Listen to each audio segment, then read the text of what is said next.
क्या तख्ता पलट करने वाले मुनीर का कोर्ट मार्शल होने वाला है? क्या पाकिस्तान के टुकड़े टुकड़े वाली स्क्रिप्ट पूरी तरह तैयार हो गई?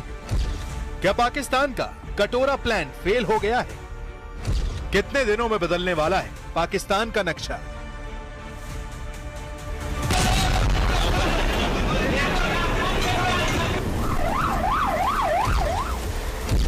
बलूचिस्तान ने जैसे ही आजादी का ऐलान किया, पाकिस्तान के 44% टूटने की तस्वीर साफ हो गई है।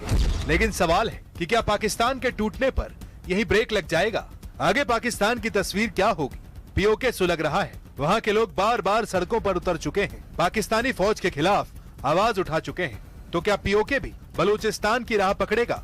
क्या पीओके भी आजादी का ऐलान करेगा? उसका भी अपना झंडा और देश होगा। अगर बलूचिस्तान अलग हुआ तो क्या खैबर पख्तूनख्वा भी उसी रास्ते पर नहीं जाएगा? सिंध में भी नाराजगी पुरानी है। पानी, संसाधन और सत्ता में हिस्सेदारी के सवाल वहाँ भी उठते रहे हैं। 33% पर रह जाएगा पाकिस्तान।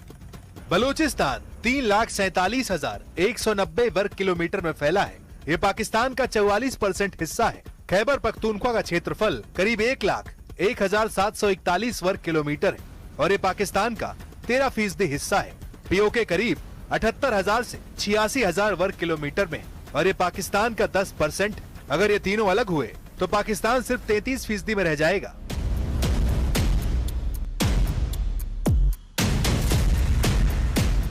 एक तरफ बलूचिस्तान में इंटरनेट बंद, एयरफोर्स के जहाज और ड्रोन आसमान में घूम रहे हैं, मुनीर खुद निगरानी करवा रहे हैं। दूसरी तरफ देश के दूसरे कोनों से भी अलग होने की गूंज सुनाई दे रही है।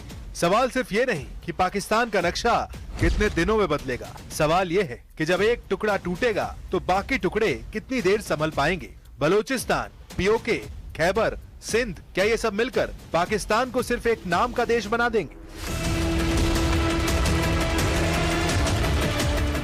पाकिस्तान के लिए मैसेज साफ है। बलोच मांगे आजादी, पश्तून मांगे आजादी। क्या बटेगा पाकिस्तान? पाकिस्तान के टूटने की बात इसलिए हो रही है क्योंकि 11 अगस्त को बलूचिस्तान अपनी आजादी का दिन मना रहा है। वहाँ के बलोच लोग अब पाकिस्तान के झंडों की जगह बलूचिस्तान के झंडे लगा रहे हैं। वहीं पीओके में भी ऐलान हो गया है कि 13 अगस्त को हर जगह प्रदर्शन होगा और 14 अगस्त को ब्लैक डे मनाया जाएगा। 14 अगस्त को ही पाकिस्तान अपना स्वतंत्रता दिवस मनाता है। हमारी ओवरसीज कश्मीरी भाइयों से एक बार फिर गुजारिश अपील है कि अपनी माजी के वायद को जिंदा रखते हुए 13 अगस्त को पूरी कुव्वत के साथ जहां जहां जिन जिन ममालिक के अंदर आपने उस एहतियात मुनज़्ज़म हो सकते हैं, जहां जहां पे भी पॉसिबल है वो भरपूर अंदाज में अपने तमाम तर मसरूफियात को मुअत्तल करते हुए इन एहतियाती मुजाहिरों का एहतमाम करें। तो आखिर बलूचिस्तान पाकिस्तान से अलग क्यों होना चाहता है? क्यों बलोच लोगों की आंखों में मुनीर काले धब्बे की तरह खटक रहे हैं?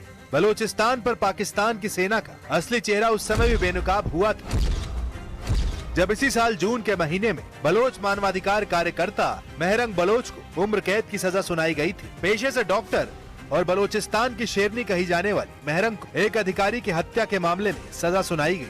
हुआ ये था कि बलूचिस्तान से लगातार गायब हो रहे लोगों के मुद्दे पर मार्च 2025 में क्वेटा में एक धरना हुआ था। मेहरंग उनके संगठन PYC के 3 कार्यकर्ताओं को इसी मामले में गिरफ्तार किया गया और फिर उन्हें उम्र कैद की सजा सुना दी गई। जबकि मेहरंग के बारे में कहा जाता है कि वो हिंसक प्रदर्शनों में हिस्सा नहीं लेती और शांतिपूर्ण प्रदर्शन ही करती हैं।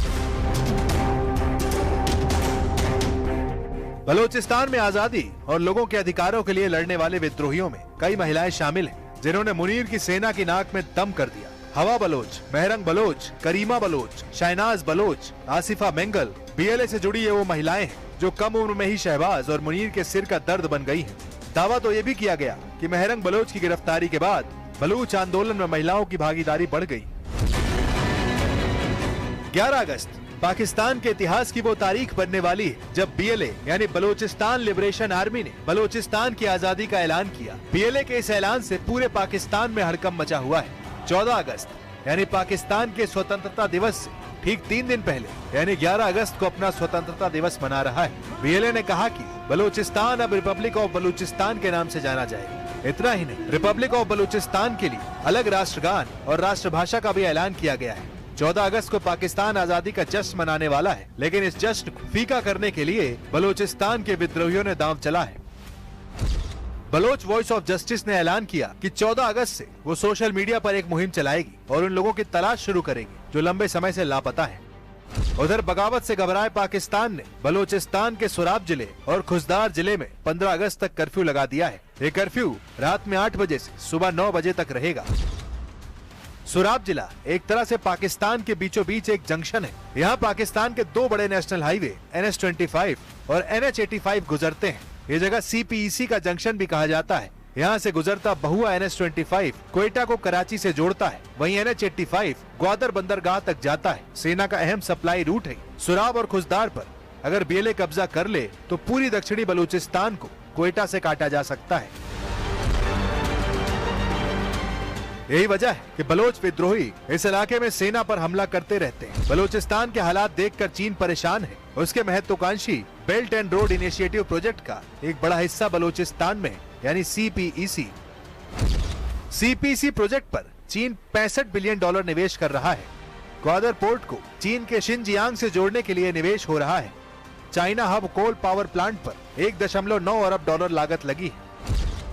बलूचिस्तान पाकिस्तान के लिए सोने के अंडे देने वाली मुर्गी जैसा है, क्योंकि पाकिस्तान की कुल प्राकृतिक गैस का 1/3 हिस्सा यहीं से निकलता है। बलूचिस्तान की जमीन में करीब 50 अलग अलग खनिजों की पहचान हुई है, जिसमें 39 खनिजों का तो खनन ही हो रहा है। फिलहाल बलूचिस्तान में पाकिस्तान के झंडे को चुनौती मिल रही है। POK में 14 अगस्त को काला दिवस मनाने की तैयारी है और पूरे पाकिस्तान एक नई बहस छिड़ गई है कि क्या इस्लामाबाद अपने सबसे बड़े आंतरिक संकट के दौर में प्रवेश कर चुका है। हालांकि पाकिस्तान के टूटने या किसी इलाके के अलग होने को लेकर अभी कोई आधिकारिक बात सामने नहीं आई है, लेकिन इतना तय है कि बलूचिस्तान से उठी ये चिंगारी अब सिर्फ एक प्रांत तक सीमित नहीं रही। सवाल यही है कि क्या पाकिस्तान इस आग को राजनीतिक समझदारी से बुझा पाएगा या फिर आने वाले दिनों में उसे और बड़े टकराव का सामना करना पड़ेगा।